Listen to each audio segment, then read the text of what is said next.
ग्वालियर में एक युवक ने अपने दुश्मनों को फंसाने के लिए खुद को गोली मारने की झूठी कहानी रच डाली, जिसका पुलिस ने खुलासा किया है। घायल युवक का जिम में कुछ युवकों से विवाद हो गया था, जिसे लेकर मारपीट भी हुई थी। ऐसे में अपने दुश्मनों को संगीन धाराओं में फंसाने के लिए युवक ने लोहे की नुकीली रॉड को गर्म कर अपने शरीर पर गोली लगने जैसे घाव बनाए और खुद पर कातिलाना हमला होने की कहानी पुलिस को सुनाई। खास बात यह है कि शिकायत के बाद पुलिस ने हत्या के प्रयास का मामला भी दर्ज कर लिया था, लेकिन जब डॉक्टर की रिपोर्ट सामने आई तो फिर पूरी कहानी पर ही पानी फिर गया। पुलिस अब फरियादी को ही झूठी साजिश में आरोपी बनाएगी। दरअसल गोला का मंदिर थाना क्षेत्र के शिव कॉलोनी निवासी वीनू उर्फ श्रीकांत गुर्जर के परिजनों ने 29 दिसंबर की रात एक निजी अस्पताल में उसे भर्ती कराया था, जहां डॉक्टरों को उसे गोली मारने की बात बताई गई थी।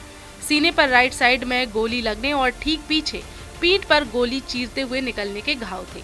घाव को देखकर तत्काल डॉक्टरों ने घायल को आईसीयू में भर्ती कर लिया और पुलिस को घटना की सूचना दे दी। जब पुलिस हॉस्पिटल पहुंची तो घायल वीनू और उसके भाई ने पुलिस को बताया कि रवि घुरैया, शिवम तोमर, रवि गुर्जर, विशाल वाल्मीकि और हरिओम वाल्मीकि ने छोटे भाई के झगड़े के चलते उसे गोली मार दी है। पुलिस ने उसकी कहानी पर विश्वास कर तत्काल 5 लोगों के खिलाफ हत्या के प्रयास का मामला भी दर्ज कर लिया, लेकिन बाद में जब डॉक्टर ने अस्पताल में घायल वीनू का एक्सरे कराया तो शरीर के अंदर बुलेट नहीं मिली।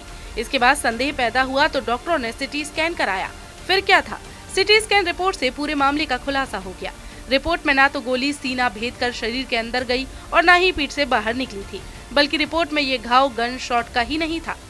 पूर्व में भी ग्वालियर में ये ट्रेंड है कि अपने दुश्मनों को फंसाने के लिए या तो गन शॉट इंजरी बनाई जाती है या गन का उपयोग करके या खुद उपयोग करके गोली मारी जाती है।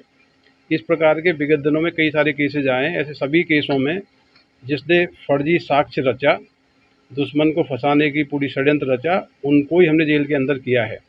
अभी रिसेंटली जो केस आया था उसमें जो रिपोर्ट हुई थी उसमें बताया गया था कि चेस्ट में राइट हैंड साइड में एंट्री वुंड है और पीठ में एग्जिट वुंड है। इस रिपोर्ट के आधार पर धारा 307 का अपराध कायम हुआ था। रात में ही जब उसका सिटी स्कैन कराया गया, जब एक्सरे कराया गया और डॉक्टर्स के द्वारा परीक्षण किया गया तो पाया गया कि वो जो वुंड्स बताए गए हैं वो एग्जिट और एंट्री वुंड नहीं है, ना ही वो गनशॉट इंजरी है, वो इंजरी क्रिएट की गई है। तो पूरा मामला बहुत ही संदिग्ध है। मेडिकल रिपोर्ट हमने प्राप्त कर ली है, बाकी इन्वेस्टिगेशन कर रहे हैं। यदि ये झूठा पाया जाएगा तो जो रिपोर्ट करता है उसके खिलाफ भी कार्रवाई की जाएगी। सर, ये निशान कैसे इसमें होता है? अभी तो अंडर ट्रीटमेंट बताया गया, एक बार वो निकल के आए पूछताछ की जाएगी। पूरा ये षड्यंत्र है, षड्यंत्र का खुलासा किया जाएगा। विवाद क्या था? विवाद में क्या था? विवाद तो सामान्य सा विवाद था। जिम, दोनों पार्टियां जिम जाती है, जिम में कोई विवाद हुआ था।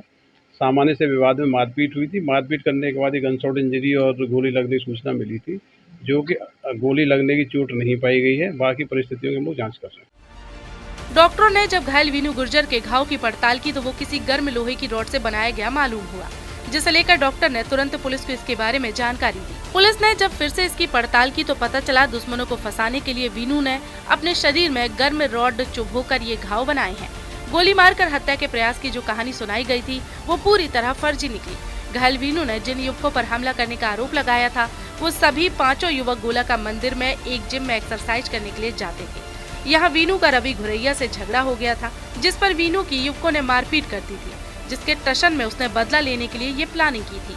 वो चाहता था कि उसके दुश्मनों पर हत्या के प्रयास जैसा मामला दर्ज हो। फिलहाल पुलिस ने घायल युवक की झूठी कहानी से पर्दा उठने के बाद उसे आरोपी बनाने की तैयारी शुरू कर दी है। ग्वालियर से TV9 के लिए धर्मेंद्र शर्मा की रिपोर्ट।